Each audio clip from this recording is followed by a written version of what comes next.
Welcome to the Gold Split Podcast.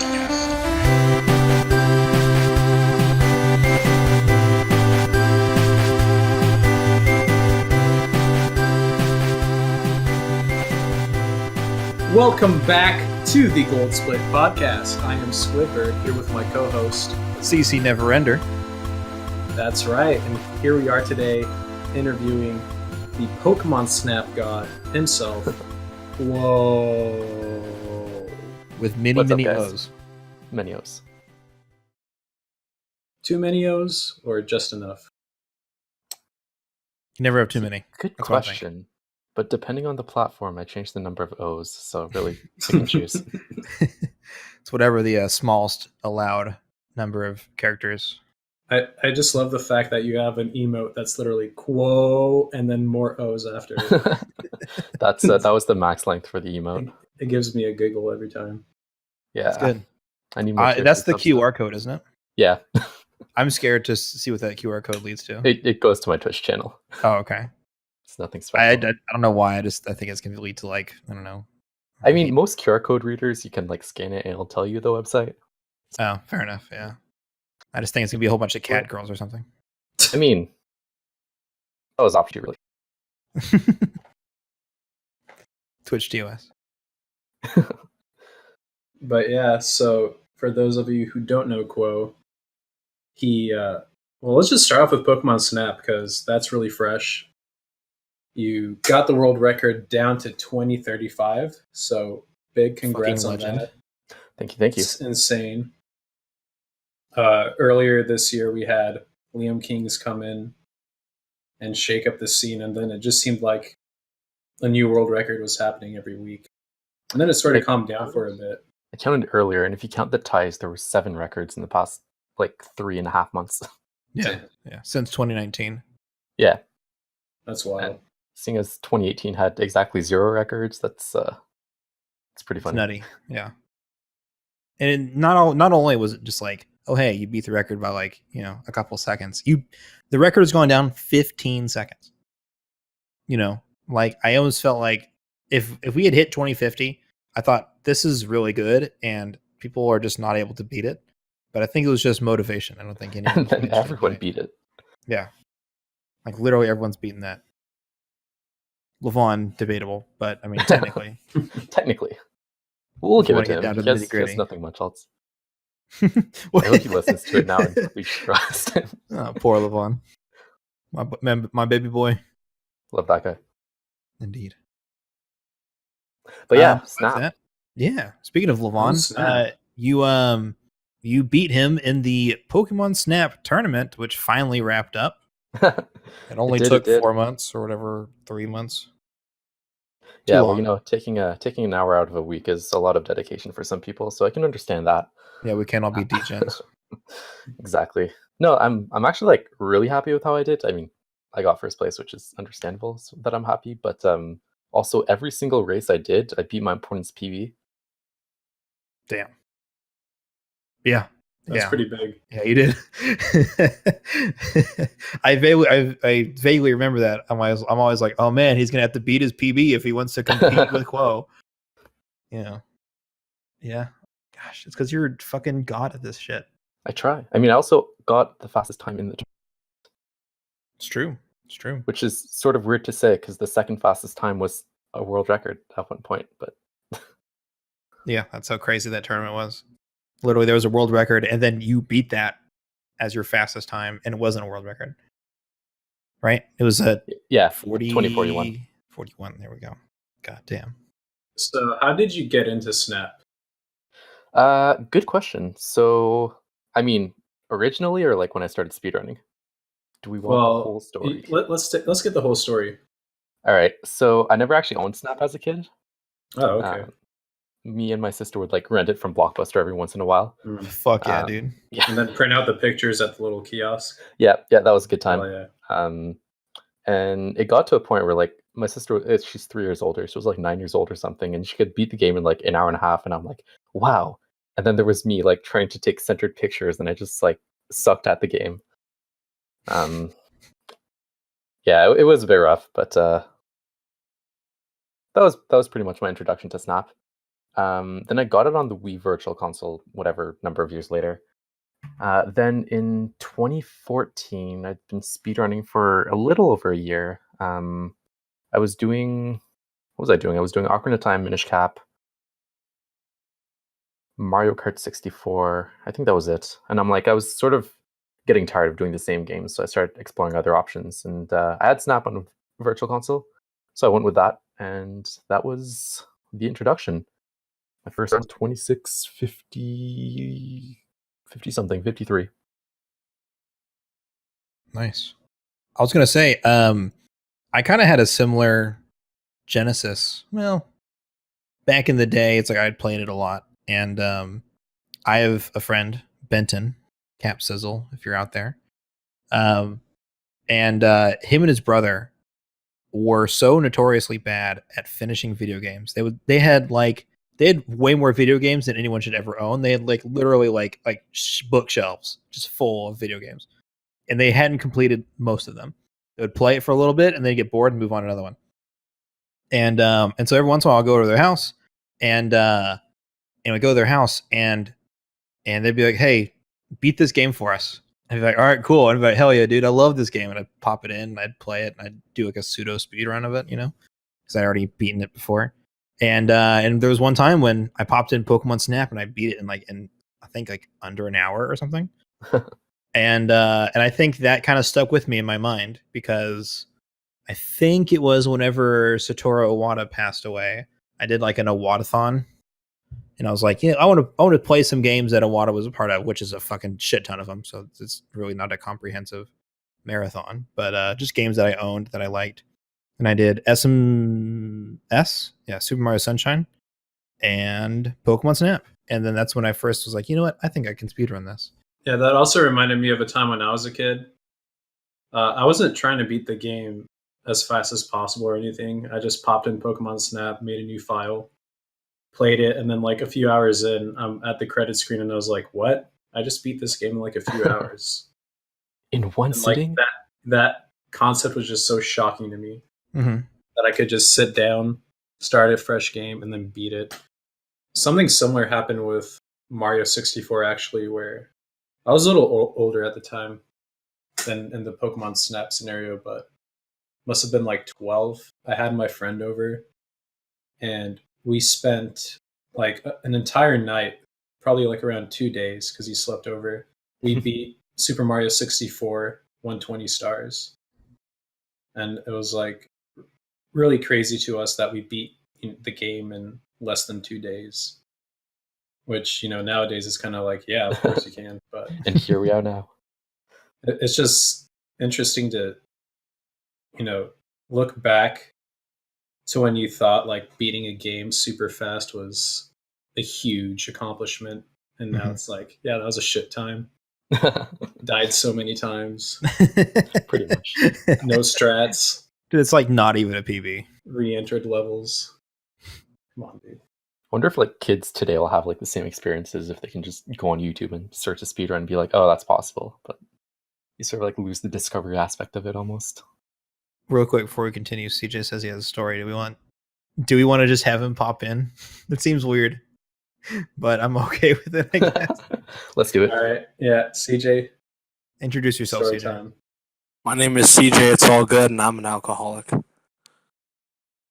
That joke didn't land like I thought it would. I thought it was funny. I smiled. I didn't laugh, though. When I was a kid, I had a friend. It was Mike. Fuck you, Mike. Damn. I sold my scooter for crack. Mike turned out to be a shithead.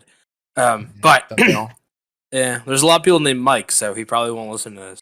But he had a game. He's like, this is CJ. This game can't be beaten. And I was like, what? He goes, it's impossible. I looked it up. I was like, and it can't be beaten? He goes, no. I said, what game is it? And he gives me this game. He goes, if you can get past the first boss, I'll give you $20. I was like, okay. So I'm like, what game is it? And he gives me, and it's Mega Man 64. I looked it up. It's impossible. Yeah. So I beat the first boss, and I was like, I want my $20. But then I got stuck and I never beat the game again. Then later, as an adult, I tried to play, and I was like, man, I can beat this game. And I'm like, there's a lot of really weird fetish porn about this Tron character, but it's just bad. So the only Mega Man game I've ever played is Mega Man 64. All right, have a good podcast. And I love you all. I love you too. That was something. That was something. I like the idea of like thinking back when games were so short, if that makes sense. Like beating a game in like one sitting was a big deal, but a lot of those games, like Star Fox 64 and Snap and some other games, are like they were kind of designed to be like replay value and not necessarily like length. They weren't about the sprint; they were about the journey, the marathon, which I think is cool. I wish more games. Well, I don't know if I want to say that. I wish more games were like that, but I just wish more games had a better core that was like you could extend that into infinity, kind of, if that makes sense. Yeah. I'm trying to think of a good example on like the Switch or something, but nothing that's like not multiplayer comes to mind. Yeah, it's rough. Like I've been playing Katamari Damacy or Re-Rolled or whatever it's called on Switch. And is that the like green head guy that rolls around? Yes. Okay. He rolls things in a ball. Yeah. Yes. Yeah, that one. And so it's like I beat all the levels, but I kind of want to pseudo speedrun it, you know? I don't know if I ever will like do actual. I did a few actual runs, but they're really garbage, like the worst times on the leaderboard. So I'm like, I'm not going to submit this. I have standards. And so yeah. But it's fun just to kind of play around with, you know, get to roll some shit up just for fun. But not nearly as good as some of the older games. You mentioned Star Fox, and that is definitely a game that you expect to beat it in one sitting, I'd say. Yeah, it definitely doesn't have like the idea of like, hey, you're gonna beat like 1,000,000 levels. This is not a 10-hour campaign. It's like a 1 hour maybe. And so like the speed run of it kind of seems silly because it's like, yeah, you beat the game fast anyway. It's like on rails, blah blah blah. You know, you just have to not die, and you can beat the game. Refresh my memory, but that one has like branching paths, I think. Yes. So yeah. Depending on like what events you do, like the easiest example is Corneria. If you save Falco and then fly under all the arches, Falco will take you through the waterfall, and then that will unlock another path to Sector Y or Sector Z. Pretty smooth flying, Fox. Yeah. Sector Y.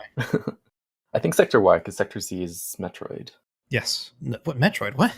What? There's a Sector Z in. There's a Sector Z. Oh, okay. Maybe I don't know. It's Super Smash Bros. 64 Corneria. Not Corneria. It's on Great Fox. Yes. You know the big Z in the background. Yeah. Oh. Yeah, that's Sector Z. And we both mentioned Corneria, but that's probably one of the best video game songs ever made. Like hands down. I don't know. There are some pretty good ones. My band actually played a Smash 64 tournament here in Houston. So you played at a tournament? Yeah, we played it. It was a music venue, but they were having a like video game thing where they had Smash Brothers 64. They had a tournament for that, and interesting. There was an artist that did like the Game Boy. You know how you can make music on there. Mm-hmm. Yeah. He did that thing, and then we played. So I was like, guys, let me come up with a set. So I made like a backing track with just like sound effects from Zelda and Mario, and I made an intermission where like we could tune. That was just Break the Target's music. I love that. Break the Targets might be one of my favorite. Yeah, that speaking of great video game songs, that one is really fucking good. But I also convinced my band to learn 2 songs so that we could actually cover it.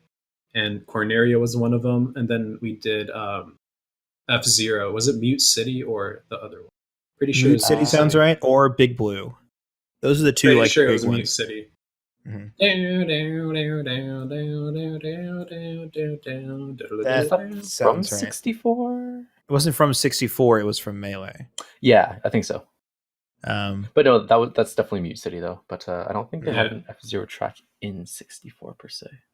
I don't think they did. No, I don't think they did either. Yeah, yeah, and I did use the melee break the targets music too Good choice, because good that choice. one was way better. Yeah, So, but no, it was a good time. it's dope. Yeah, I like going to those. I want to go to more Smash events, but I never do. I'm lazy. Yeah. There's always like this thing. Do you know about insomnia? I'm assuming you don't mean the actual like medical condition of insomnia. No, it's a video game like culture center, I guess you'd call it. They Okay, always have events going on in Houston. okay, I'll take a look at it. Yeah. But anyways, Quo, your Minish cap run got accepted into GDQ. Yeah. Yeah, I'm pretty pumped about that. I was sort of not really expecting it to get in because it wasn't 2 years ago by DBX. But there has been a bunch of new stuff found, so hopefully I'll be able to show that off and not make a complete ass of myself. Is I this going to believe be in you. your first GDQ that you're running? Second, Game in? my first GDQ that I ran a game in, or well, the first one I attended as well, was AGDQ 2016, and I ran an indie game known as Tag the Power of Paint. Interesting. It was a good time. You are like one of the most diverse and varied speedrunners. I know a lot of people who run like 1 or 2 games. They're like that guy, you know. Oh, he's an SM64 guy, you know, or he's like a Yeah. oh, you know, like my friend KJ. Like KJ's a Fable guy. He doesn't really speedrun anything else. But you're like, yeah, I'm the Snap guy, but I'm also like I also speedrun TMC and Ocarina of Time and Kirby and Fire Emblem and a billion other games. Yeah, I'm sort of all over the place, I guess. I'm not really keen on sticking to one game because I know I'd just get burnt out, which has definitely happened in the past. That's fair. I do like that philosophy. I like to cycle through my games. Yeah, exactly. And then, I don't know, some games I just end up liking and sticking with and practicing and getting good. How do you go about learning a new speed game? Like just in general. Yeah, usually I just look for a tutorial because I'm more of a visual learner than anything. And if not, then I'll just look at a run, and if it's not a super complex run, then just like sort of copy off of that. And then I'll either break it down into like levels or splits and just practice sections one at a time, then do a few runs, and the ones where I end up failing the most, I'm like, okay, what did I do wrong? I need to practice this, practice that, do more stuff, sort of rinse and repeat that until either I get bored or I get good.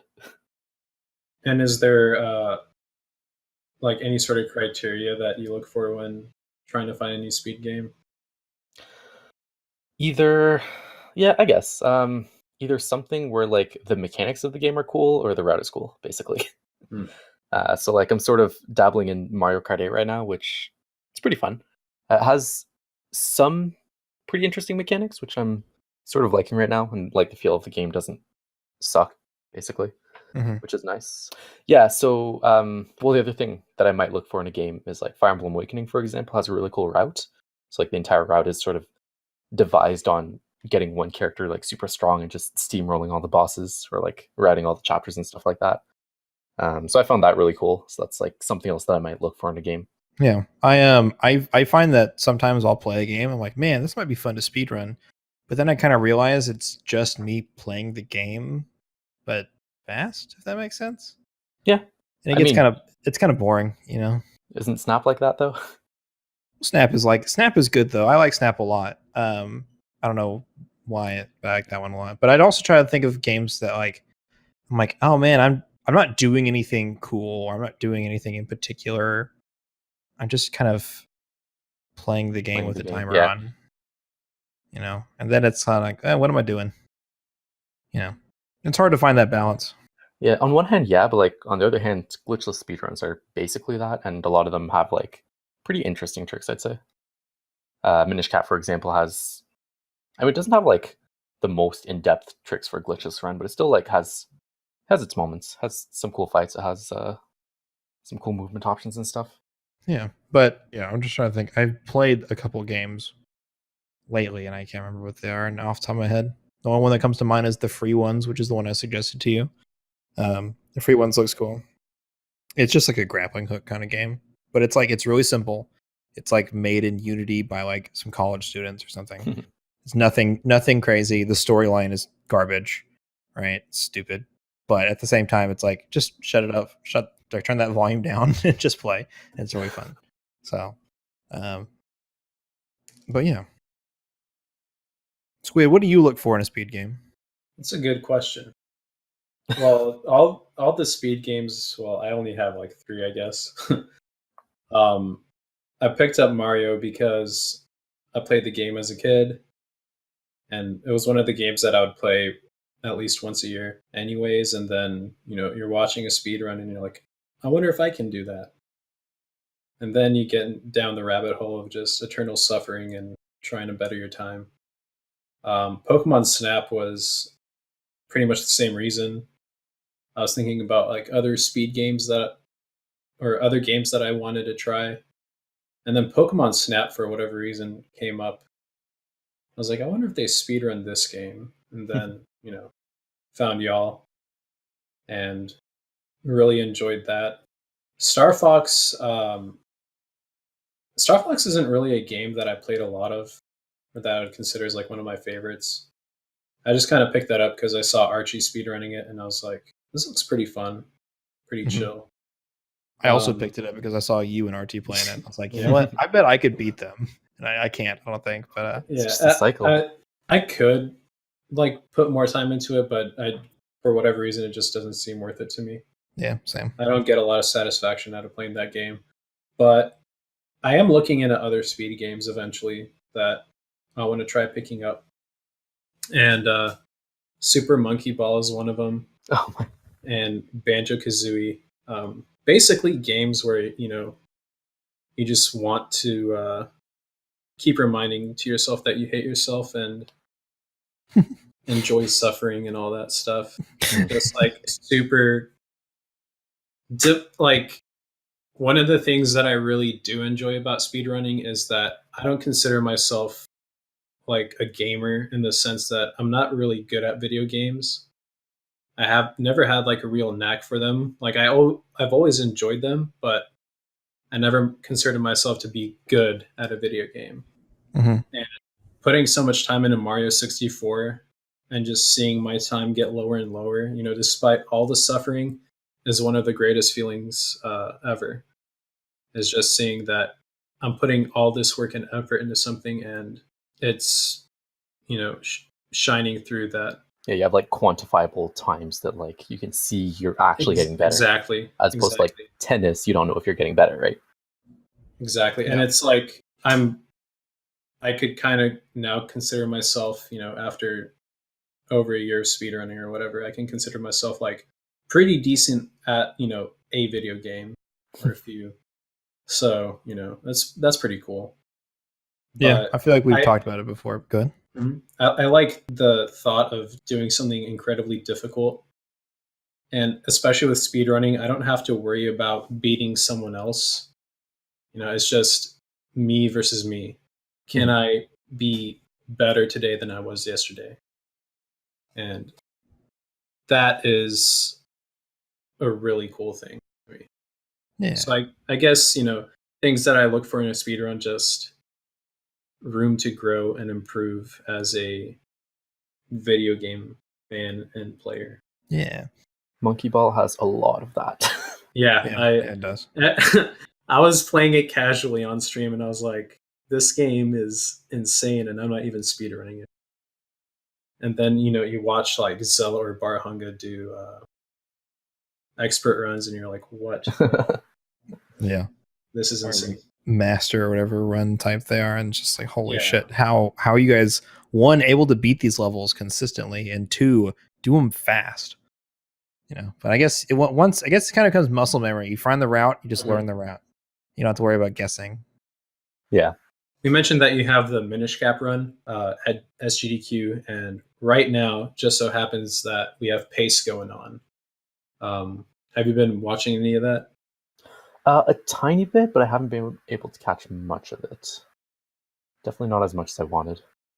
Yeah. What are your thoughts on the whole competitive speedrunning event? I mean, on one sense, I find it's pretty cool. Like, you can actually bring people together and do stuff, because speedrunning is a pretty solo activity. Whereas most of us just like sit in our rooms and play games, or we go to GDQ and just get sloshed. But it's one or the other, really. So like actually bringing people on like almost a fighting game style stage, with like all the crowd and stuff backing them is pretty cool, I find. But I don't know, it would really depend on the game, I think. Like what do they have? Mario 64, Celeste, and Odyssey. Those Like are the those three three games- flagships. Yeah, so like those three games lend themselves really nice to races because there's like a lot to talk about. There's like a lot of stuff going on at the same time. Very high some skill games- levels. Yeah, that too. Well, definitely, yeah. Yeah, lots of good players. Some games I find like might be almost too intense for it, and then there are a lot of games that would just like races streamed aren't the most exciting things. But no, I think the selection is pretty good. Like the commentary is also really good from what I've seen. Yeah, they've got some good commentators on. I know on SM64 they have Thero, who I had the pleasure of having on for the Squidvitational tournament I did. Mhm. And he's like he worked for radio as like an announcer or something, and his voice is just really fucking good. Like The golden voice. exactly. It just sounds like what you watch like Sports Center or whatever. I'm not a sports fan, so I never watch like any analyst things unless someone else is watching it and I happen to be in the room. But it takes like a certain kind of voice to like hype you up and to like keep you engaged. And I think it's really cool that they have people like Thero who can really sell the idea of a competitive speedrun event, through the voices that analyze the gameplay while it's going on. For sure. And it's the same thing with like Melee, like having good announcers or casters is important. And League of Legends, that I used to watch a lot of that, and having good casters is a really nice thing. And I think it definitely helps legitimize speedrunning as an esport, or just like any sort of esport, because it's obviously getting bigger, but a lot of the older generation, they're still like, what, video games is a sport? So Yeah, I was gonna say having casters are like totally underrated. I feel like most people don't realize how important it is to have good commentators, because it's one of the things you notice when you don't have it, but you don't notice it when you do have it, if that makes sense. right. Yeah, Like, no, that makes sense. when you watch a really intense match, most of the time it's because there are really good commentators making it feel more intense than maybe you would just get from looking at it. Like if you mute the stream or whatever and you just watch it, you're probably not going to be as excited as when like you guys are like, "Oh my god, S2J, this is Evo! Are you crazy?" And it's like, "What the?" And they're just like popping off and they're just screaming and yelling and they're so excited because they're bringing you in and they're bringing you up to the front and they're like, "Dude, do you see? He's using the back air, and then he just went for the thing. Oh my god, this is crazy." And having that kind of commentator, it's like it really makes the experience so much better. And then whenever you have a bad commentators, you're like, "Oh, yeah, this really sucks." Like you really notice the difference. And maybe you don't. Maybe you're so enraptured in the event when you have good commentators, you don't notice it. But it's one of those things where I think commentators don't get enough respect. I mean, maybe not enough respect is the right word, but enough credit, I guess. They're kind of like the unsung heroes. Yeah, in a sense. And having a really good commentator is a really big deal. Yeah, and it definitely like helps bring in viewers and stuff, Definitely. Absolutely. or like gets them back anyways. They'll want to tune in again. I hope so. I hope the Snap tourney had some good commentary. I know that we weren't professional or amazing, but for first timers, I think we did pretty good. But who knows? Time will tell. That was a good time to plug YouTube. To plug YouTube. Go watch the snap. Go watch like all the snap. Check out the VODs over on CCNeverender's YouTube channel. Just like watch all the snap matches and it's funny. I was looking through all of the VODs, and They all have like 1 or 2 views, maybe like 4 or 5. And then the Drogi versus CJ one, where he gets the world record, has like 800. It's like, damn, yeah. Yeah, that's the power of Reddit. Indeed. Speaking of watching stuff on YouTube, Quo, you have made a new human theory task for Pokemon Snap, right? Sort of. It wasn't really intended as that, but I had like a really Task good isn't the run. right word. Yeah.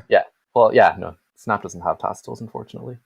But yeah, I got like a really, really good run until Cave, and then I missed a trick, which saves like 7 seconds, so run was dead. Because like even now in my PB, well, slash world record, I have like 9 seconds total of saving, so losing 7 seconds is a bit rough. But yeah, at that point, I'm just like, okay, I'm just gonna like cut the video here and then play the rest of the game out like level by level and see like how low I can drop the time.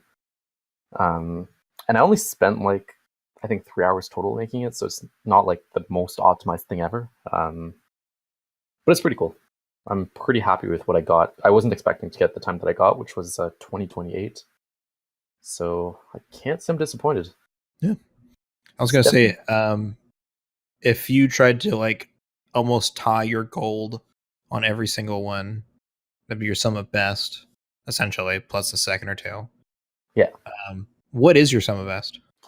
I believe it's a low 2026. Let me just open. Okay, this that's pretty accurate then. If you're 2028, yeah, and like the first, over half of the run was in one segment, so yeah, it's not like that can't be improved. Yeah, 2026. But yeah, it'll be interesting if someone wants to go and push down the time. But I think all the top runners are sort of laying low off of Snap for a while. So yeah, we definitely got burnt out with the Snap turning. It's weird because I have to. I say I have to, but I got Snap into DreamHack Austin's No Reset marathon. I saw that. Or not Austin, Dallas. DreamHack Dallas. So that should be interesting. It's my first live marathon. I've done it online before. It's my first time going to a location and doing it live. I forget to sign up to make it a race. Feels bad, man. Feels bad, man. But yeah, that should be pretty hype. Seeing Snap in a live marathon, since we can't seem to get into SGDQ or AGDQ, it's pretty nice. I don't know how I feel about the GDQ thing. Because it's like I would like it to be there, but at the same time, they don't want us there, so I don't know if I want to keep wasting my time. Yeah, I'll keep submitting as long as I'm planning on attending, but if it doesn't get in, it's not the end of the world. Yeah. I suppose you're right. So, CC. Indeed. So, before we wrap this up, do you have a question for Quo? I think I do. Oh, boy. Quo, what's your deal? What is my deal? I actually knew this was coming, and I still don't know how to answer it. You might be the first guest that actually knows about this segment. I actually watched the podcast. Hell yeah, dude. What is my deal? Man. I could spin this many ways. What ways would you like me to spin this? Dude, answer it how you want to. Oh, man, that's even harder. Putting like the pressure on me now. Here. All right. I will talk about holding a world record. Ooh. It is not as important as people make it out to be. I can agree with that. Well, should I expand on that? I don't know, because like the thing is, like, if I look back to when I started Snap, for example, the world record holder was Karmers, and then like GameFan Dan got the record, and that was like, so like monumental. It was like 21:30 at the time. It was like super big. And now it's like you look at that and Dan's time and his place on the leaderboard, and it's like it was good, but it's not good anymore. So like his time has passed, and I'm sure at one point my time will have passed, and people look at my run of Snap and be like, yeah, it's like a decent time, I guess, but like anyone could beat it. So I feel like a lot of people just get wrapped up in this idea that like being at the top of the leaderboard is like the most important thing in the world. But it's not really. It's just like you're good for now, but there's always going to be someone there to beat you. That's good. So I'll actually be excited for the time that people think that my time is free. Indeed. That would be a glorious time, a glorious age. I have two things I want to bring up. One, I want to get into world record culture. And two, the idea of like a game kind of hitting its apex, or maybe Ceiling? it's and ceiling, I guess is probably the word. Yeah, that's probably a better word. I guess we'll do the ceiling real fast because I think that's faster. I know that most of the time it's like you don't know what you don't know, the unknown unknowns. But I really don't know how we can really save more time in Snap. Like we're getting to a point where we're squeezing out like literally every single amount of points that we can get in every picture. And, unless we understand lag reduction a little better, and if we understand, drifting and stuff like the 1 second in valley, like if we understand why that happens and stuff like that, like I feel like we can maybe save a few more seconds, but I don't really feel like we're going to save any more than like 30 seconds. Like I don't think we're going to get sub 20 anytime soon. Like literally in the next several years, I don't think we're going to get sub 20 On N64. on N64. Yes. So it's a weird idea of like, where you're right. 3 years ago, Game Fan Dan probably thought 2130 was like the magnum opus of Snap. Like no one's going to beat this, or maybe this is a super incredibly good run. But then slowly but surely, we just knocked it down and down and down and down and down and down. And I think you tweeted that we were 64 seconds faster than the world record when you first started several years ago. And it's a crazy idea to think that, 2 years ago that was the world record time, but now this is the world record time, and we don't know where it's going to go from here. But surely something will be found. It's weird to think of like the unknown unknowns. We don't know what's going to be found. Something probably will, but who's to say? It's maybe nothing ever will. That's the thing. Yeah. Maybe nothing will happen. It will just be sitting here on this 2135 forever. 2035. Sorry. Just a side note, I like how you mentioned Dan's 2130 because he was like literally eating spaghetti in the run. Yes. It was in a race as well, so it's not like I'm sure he didn't think it was the best time ever. I know. I'm just being kind of exaggerating. Yeah.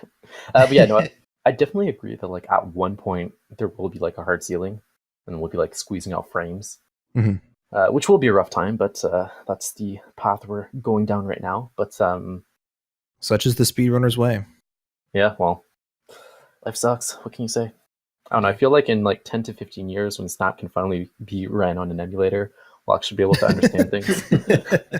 2045.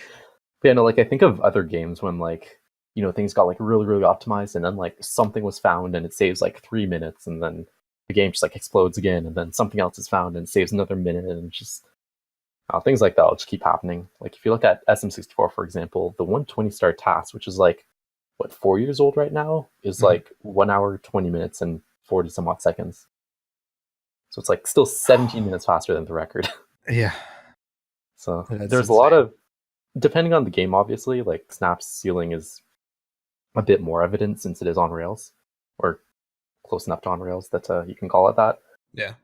It's like that one, the ceiling's a bit more evident, but I mean, there's always going to be other games. Not every game is going to be close to hitting the ceiling. It's true. Squid, were you going to say something? I just find it peculiar of the situation that Snap is in, where we can't emulate the game properly. Like it's, like I definitely do feel that if we were able to do something like that, finding time saves would be a whole lot easier. Yeah, it's just like it's something in the N64 like hardware, right, that we need to play Snap. yeah. And that's why the ROM doesn't work, because I can play it on EverDrive just fine, and it's like the same ROM that you would use. I think it's like how the camera works or something that doesn't actually emulate. I've read into it quite a bit, and I forget exactly. It's some technical terms. I never really got into the technical stuff, but something from, I think, the video RAM isn't copying over to some other aspect. And I think that's something that the N64 hardware, like that's like an obscure feature that it has. What I've heard is that most emulators don't emulate that properly, or maybe they can't emulate that properly. And so that's why it's been such an endeavor. It's also one of the reasons why the virtual console version had to be rewritten, is because without that specific hardware, they literally could not make that happen. So they had to redo it in a different way. And they got it close, but not perfect. Which is why virtual console is a little weird. A little. You look at the sky and you see the camera flashing because it thinks there's a Pokemon there. So to loop back around, the other thing we talk about is world record culture. So you said it's not that big a deal having the world record, like just being at the top isn't such a thing. I'm not a fan of world record culture. I am a fan of being at the top. Like, it feels nice, not gonna lie. Yeah, but like, like, it's not a permanent thing, right? So it's like cool, but yeah, it's not permanent. It's always a constant ebb and flow. But I have world records in some other games that not that many people play, and so getting the world record is like, hell yeah, dude, I fucking did it. Woo! This is a big deal. But at the same time, it's also kind of like, but how many people care? At the end of the day, like, does it really matter? I got a big world record. Like it's cool to see the game get pushed further and further and further, and seeing like the fastest ever completed time go down and stuff. But I think world record culture is a little bit blown out of proportion. Like watching, like, you'll see like ZFG, right? On a regular day, ZFG gets like maybe 1,000, 1,500 viewers, right? And then when he's like past Dampe, and it's like, oh man, he's actually on a good pace. Like, somehow the word goes out. People are like, guys, get in here. ZFG's at like 3 hours in and he's on pace for a world record. And everyone's like, what?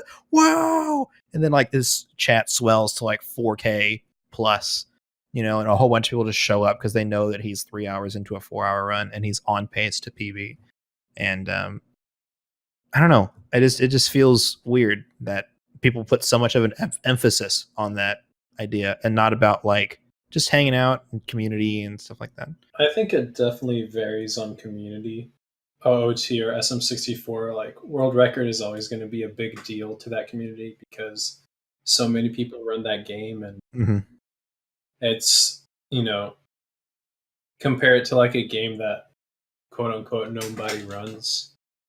I think at the end of the day, like, a world record should be something that the runner gets, the most satisfaction out of.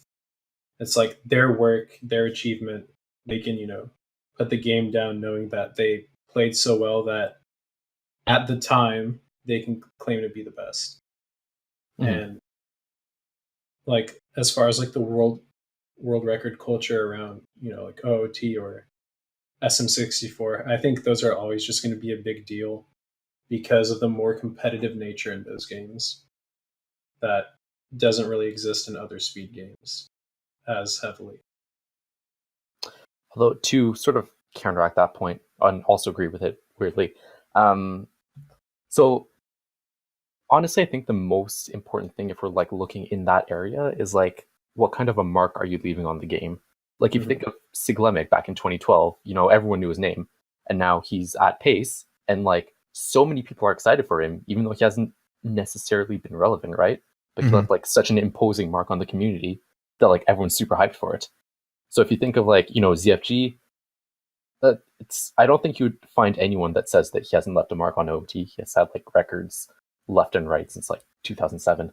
Yeah, he's been the world record holder for years. Yeah, because he's in like multiple categories. Yeah. And then like back to SM64, like all the top runners are people who have left really impressive marks on the game. So on that note, I feel like I agree that like the world record holders generally are, some of the more active members, some of the more knowledgeable members and stuff. I was going somewhere with this, but I forget. But yeah, just because you don't have the record though doesn't mean you're like less important, because some people who might not be as, have as high a time still have, I'm dropping my words here. I think I know what you're getting at.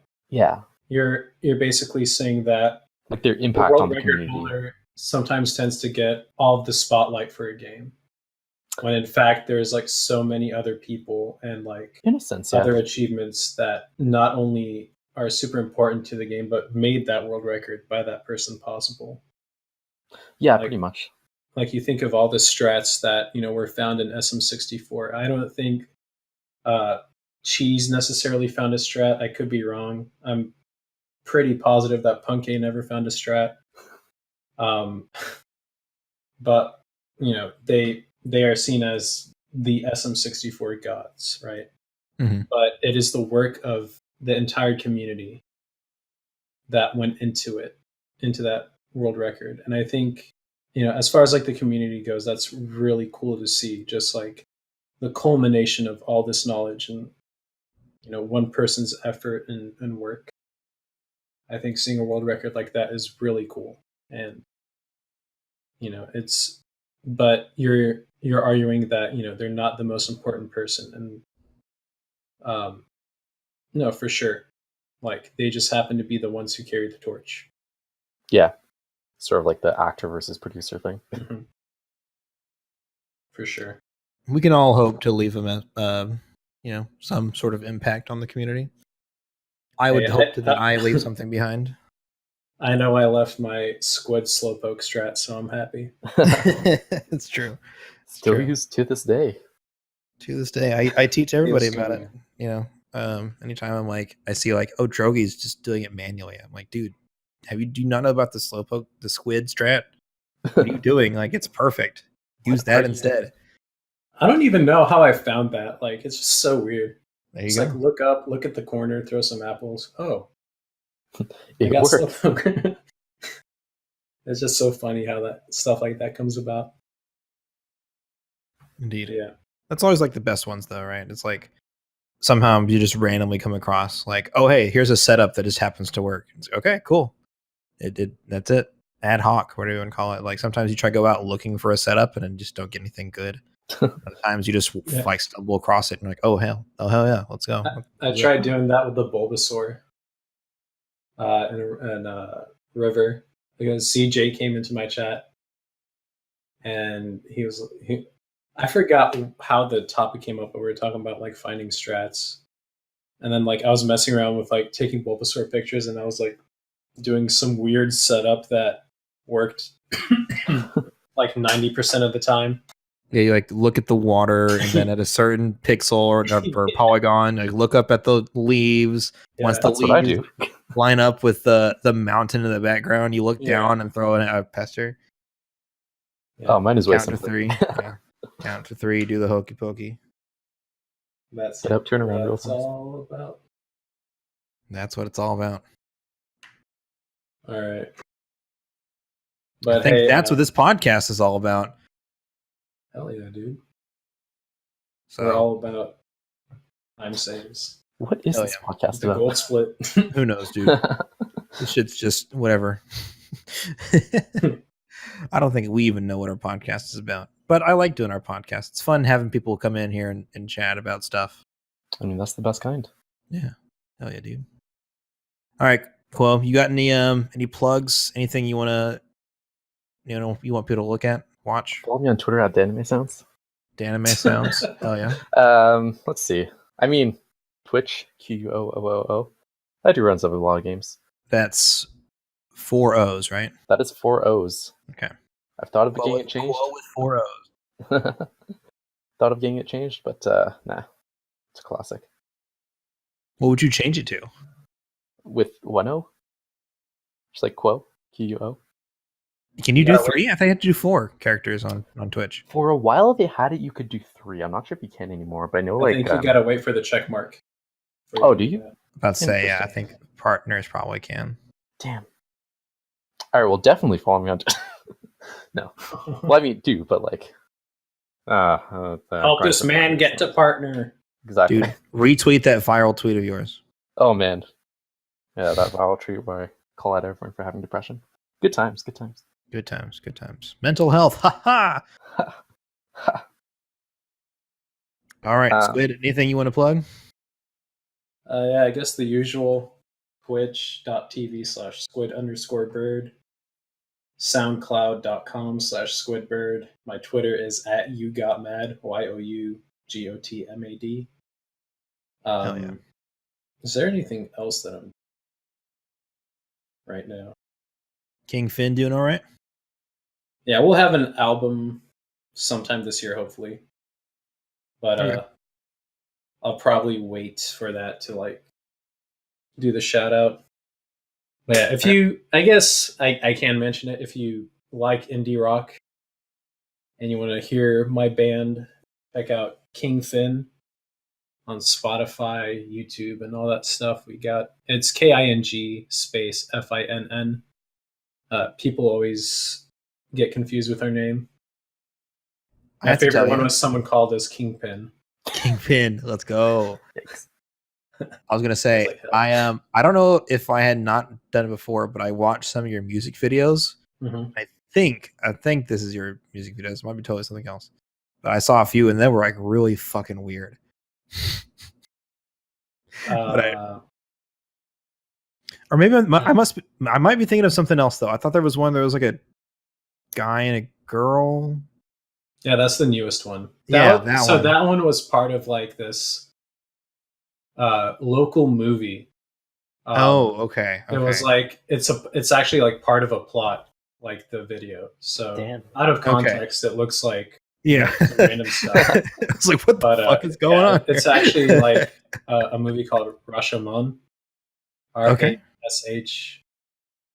Okay, the fact that it has spelling right now, but yeah, the fact that it has context somewhere outside of the music song makes more sense. Yeah, because I just walking in, I'm like, I have no idea what the fuck is happening.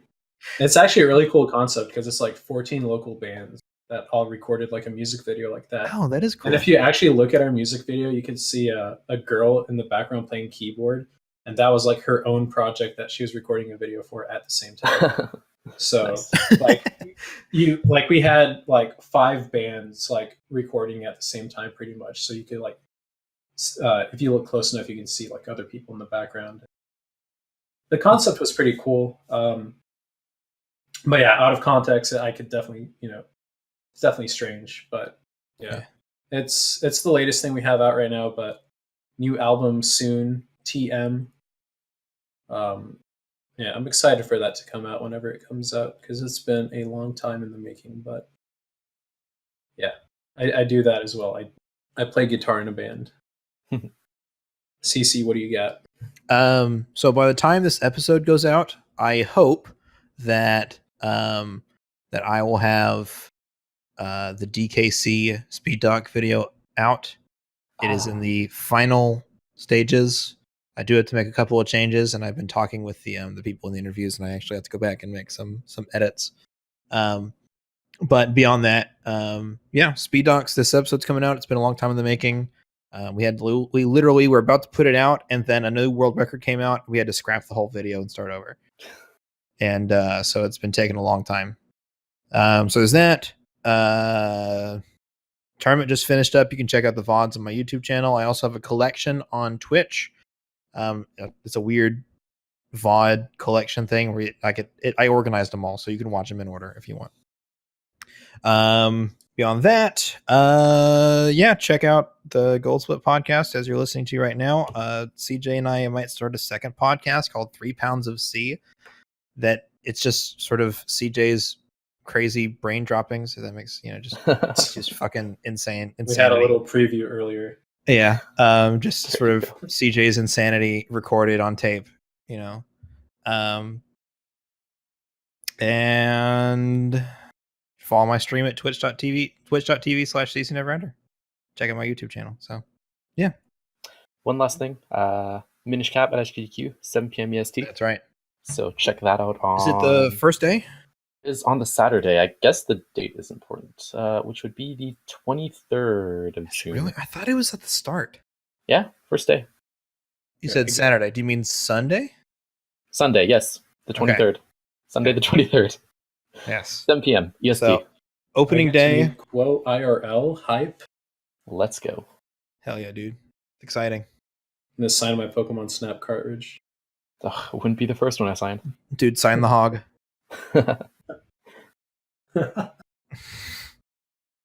All right. But Thanks for watching, everybody. Toodaloo. peace. Toodles.